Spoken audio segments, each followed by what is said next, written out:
Diasco Foot, miroir du football de la diaspora congolaise.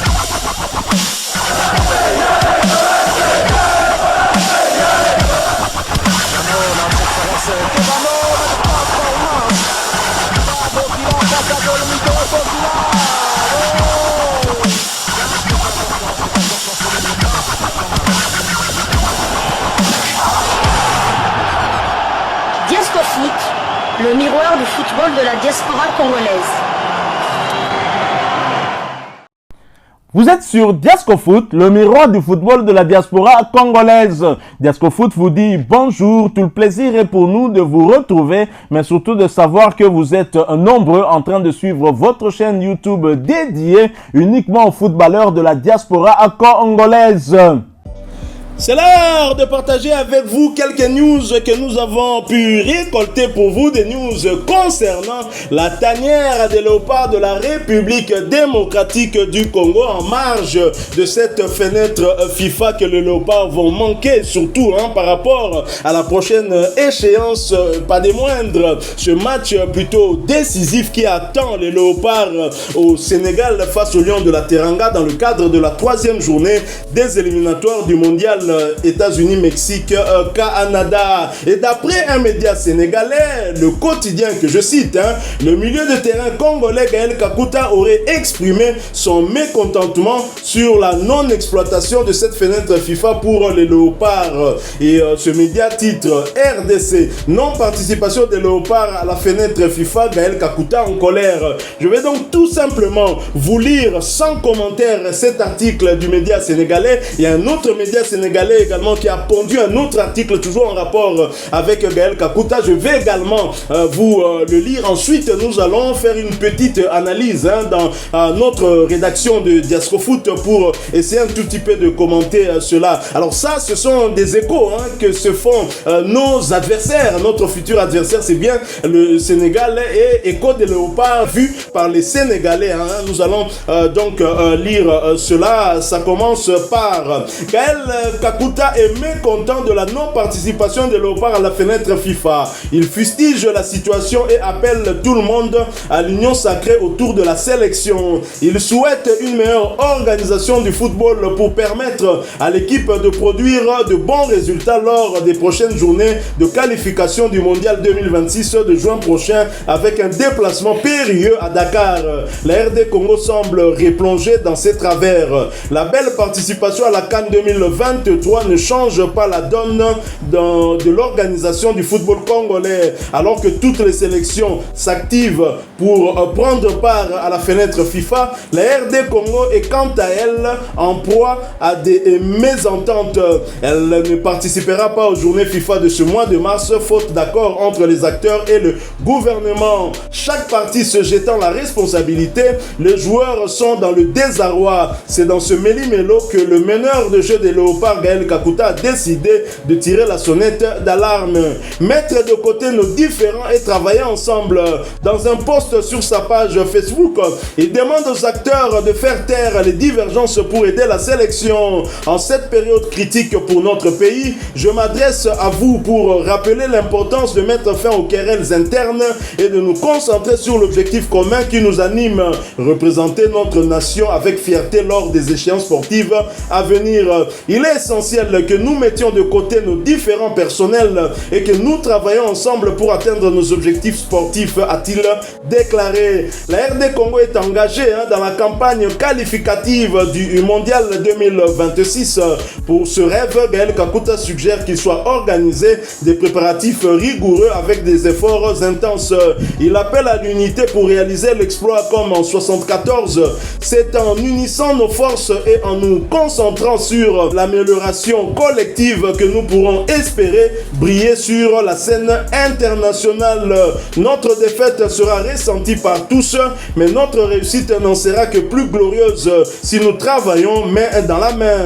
Le meneur de jeu congolais sollicite la tenue de matchs amicaux pour renforcer l'équipe, affiner les stratégies et se mettre en condition optimale pour les compétitions à venir.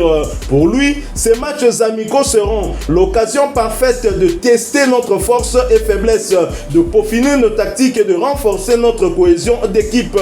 La RDC est devenue depuis la dernière CAN une équipe à craindre. Elle est désormais scrutée et son absence pour ces journées FIFA est déplorable, surtout en vue des prochaines journées de qualification pour le Mondial 2026 de juin prochain, avec un déplacement périlleux à Dakar pour jouer le Sénégal, leader de groupe.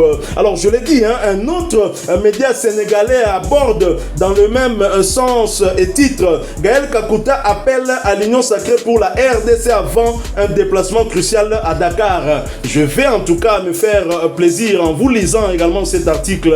La non-participation des Léopards de la République démocratique du Congo à la fenêtre FIFA de mars suscite l'inquiétude de Gaël Kakuta, le meneur de jeu de la sélection, qui exprime son mécontentement face à cette situation. Déterminé à voir le football congolais s'améliorer, il lance un appel vibrant à l'Union en vue des prochaines journées de qualification pour le Mondial 2026 où son équipe devra affronter un défi majeur à Dakar contre le Sénégal. L'absence de la RDC sur la scène internationale lors de ces journées FIFA est la conséquence des désaccords entre les parties prenantes du football local et le gouvernement. Avec chacun rejetant la faute sur l'autre, les joueurs sont laissés dans l'incertitude. Sur sa page Facebook, Gaël déplore la situation et exhorte les acteurs à dépasser les clivages pour se focaliser sur les échéances sportives cruciales à l'horizon.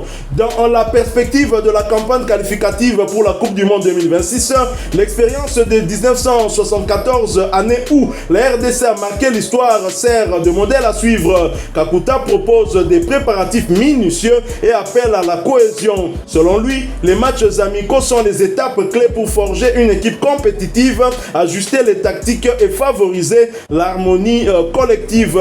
Après une performance remarquable à la CAN 2023, la RDC s'est imposée comme une équipe redoutable sur le continent africain. Son absence lors des récents matchs FIFA est regrettée et pèse sur les préparatifs des éliminatoires du Mondial 2026, notamment le face-à-face anticipé avec le Sénégal, actuel leader du groupe.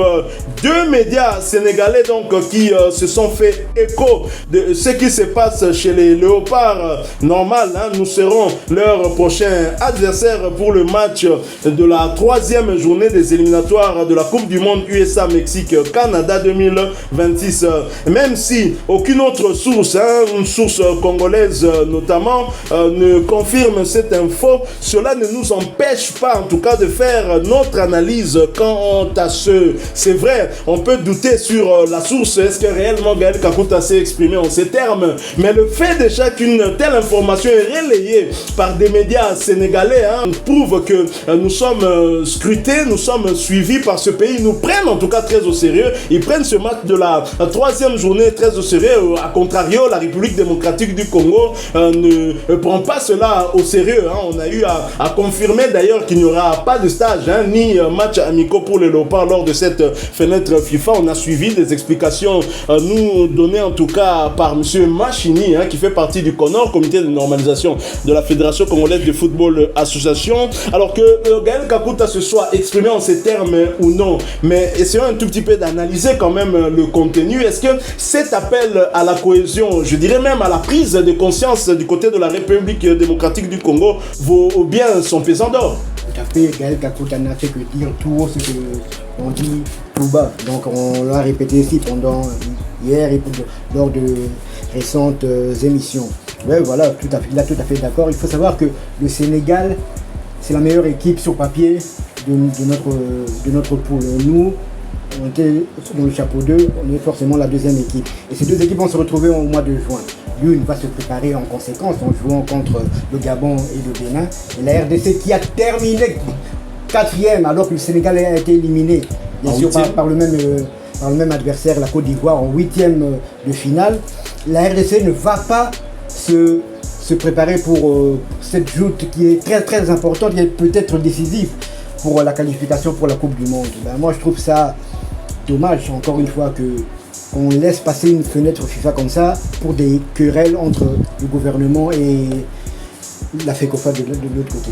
C'est bien dommage. Si au sein de la FECOFA, nous avons un comité de normalisation nous imposé par la CAF et la FIFA dans un but salutaire du reste pour justement normaliser la gestion de la Fédération congolaise de football, l'association. Nous attendons toujours les élections. Nous sommes étonnés de voir qu'au niveau du gouvernement, un ministre qui pourtant ne manque pas de qualité a priori, François-Claude Kaboulo, qui est aussi un journaliste éprouvé, un journaliste expérimenté de la chaîne nationale, directeur du reste au sein de la RTNC, mais voir que Kaboulo, qui en connaît trop en tout cas en matière de sport, et d'ailleurs lui-même dans le football on l'appelait Maradona quand il jouait les matchs amicaux entre la RQ opposée la RTNC avec d'autres sociétés, comment expliquer qu'un ministre comme Kaboulo n'ait pas pu anticiper justement la situation actuelle au sein du gouvernement? On le savait tous qu'il allait avoir des élections au mois de décembre le 20 et qu'après le gouvernement allait être démissionnaire. Et comme la date FIFA vient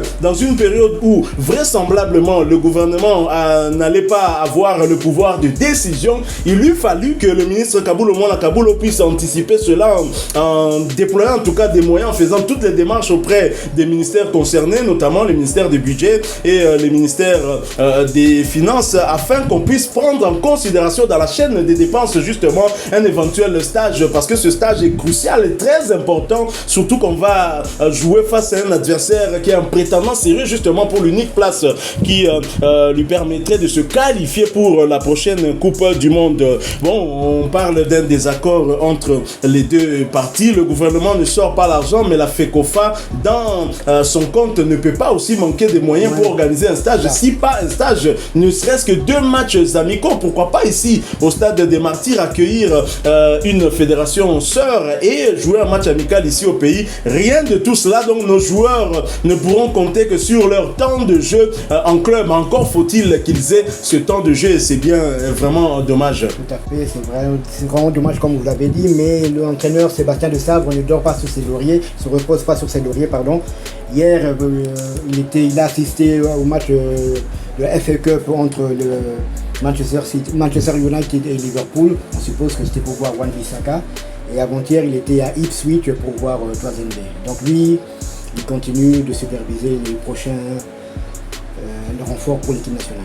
À ce propos, Sébastien Desabre qui se déplace, qui va au contact, qui va suivre ces internationaux ou des binationaux qu'il pourrait éventuellement demain convoquer en sélection. Mais pourquoi on ne voit pas Robert Kidiaba, entraîneur des gardiens, justement se déplacer? Et surtout hier, l'occasion était propice justement où Dimitri Berthaud était mis à rude épreuve face à la meilleure équipe de la France, l'actuel leader du championnat de Ligue 1, où Dimitri Berthaud a encaissé 6 buts, mais c'était carrément face à la meilleure attaque. Je pense au meilleur joueur, l'un des meilleurs joueurs en tout cas de la planète, Kylian Mbappé. On sait déjà que la saison prochaine il va jouer du côté de la Casablanca à la Madrid, du côté du Real Madrid bien évidemment. Et est-ce que c'est un problème d'organisation au sein de la fédération? Est-ce que c'est parce que Sébastien Desabre est français donc il n'a pas de problème de mobilité? Est-ce pour ça en tout cas des questions qu'on peut se poser? Je pense que étant donné que ce compartiment de gardien de but pose aussi problème, il est mieux que l'entraîneur des gardiens puisse lui-même juger des joueurs susceptibles d'être convoqués demain, les juger en tout cas sur terrain, ceux qui sont en tout cas titulaires. Berthaud hier a été titularisé pour une fois, félicitations à lui, mais il y a Fayoulou qui demeure titulaire du côté de la 2e division suisse, du côté de Sion. Pourquoi Kidiaba ne se déplace pas? Avez-vous une idée? Je ne sais pas, connaissant connaissant la FECOFA, vont-ils débloquer de l'argent pour que Kidiaba aille en France ou en Suisse suivre les internationaux, sachant qu'il faudrait des frais d'émission et tout ça.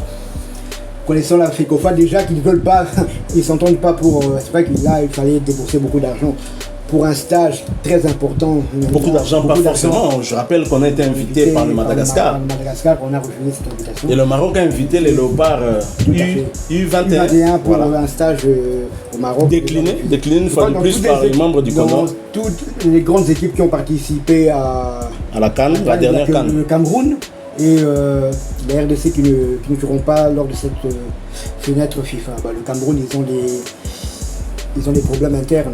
Là, il y a Rigobert Song qui a été éjecté de son poste. Ils n'ont plus d'entraîneur et puis il y a des problèmes, on a vu à la fédération et il y a beaucoup de joueurs qui ont été suspendus car ils ont monté l'âge et tout ça. Donc ils ont des problèmes, ça peut se justifier. Mais nous, il n'y a rien qui justifie que la RDC ne puisse pas jouer lors de cette fenêtre FIFA. Un problème d'organisation au sein de la Fédération congolaise de football association. Nous continuons à lancer en tout cas ce cri d'alarme pour que nous puissions nous débarrasser de ce connard qui devient infect pour le football congolais qui nous a été imposé, je le rappelle, par la Confédération africaine de football, croyant peut-être bien faire. On ne sait pas, on ne connaît pas tous les contours, ce qui a en tout cas permis à ce que nous puissions avoir cette équipe-là à la tête du Connor pour diriger le football congolais. Vivement qu'il y ait des élections pour que nous ayons en tout cas un comité régulier, bien sûr, qui aura la charge justement de gérer le football congolais. Voilà, nous sommes arrivés à la fin de ce sujet concernant l'écho des léopards vus par nos amis sénégalais. Si vous avez un point de vue, n'hésitez pas en tout cas à le partager avec nous en commentaire et surtout laissez-nous un maximum de j'aime, likez s'il vous plaît ce sujet. Vous êtes nouveau sur cette chaîne Diasco Foot, abonnez-vous, n'oubliez pas d'activer la petite cloche de notification pour ne plus rien manquer des prochains sujets que nous allons vous proposer. Nous espérons vous retrouver très bientôt dans un autre sujet d'actualité. En attendant, portez-vous bien et Diasco Foot vous dit au revoir.